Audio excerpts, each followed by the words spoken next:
መንግስት ለዘላቂ ሰላም ግንባታና ችግሮችን በምክክር የመፍታት ባህል ሊዳብር በትኩረት እየሰራ መሆኑን የሰላም ሚኒስቴር መሐመድ እንድሪስ ተናገሩ።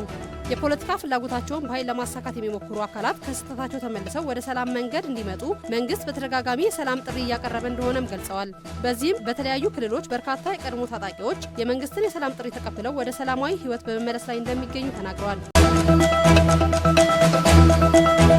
መጪውን የገና በዓል ምክንያት በማድረግ ለችግር ለተጋለጡ ከ300 ሺህ በላይ ወገኖች ማዕድ ተጋራ።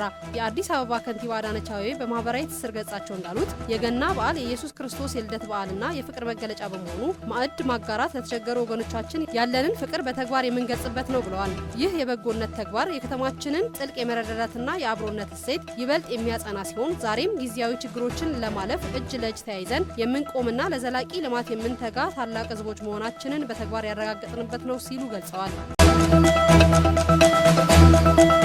በሲዳማ ክልል በዘንድሮ የተቀናጀ የተፋሰስ ልማት ከ147,000 ሄክታር በላይ መሬት እንደሚለማ የክልሉ እርሻና የተፈጥሮ ሀብት ልማት ቢሮ ገለጸ። በክልሉ ከለውጡ ወዲህ የተፈጥሮ ሀብት ጥበቃ ስራን ከአረንጓዴ አሻራ ልማት ጋር በማቀናጀት በመሰራቱ ተጨባጭ ለውጦች መመዝገቡ ተመላክቷል። በክልሉ የዘንድሮ የተቀናጀ የተፋሰስ ልማት ስራ ከጥር 1 እስከ ጥር 10 ባሉት ቀናት በይፋ ይጀመራል ተብሎ ይጠበቃል።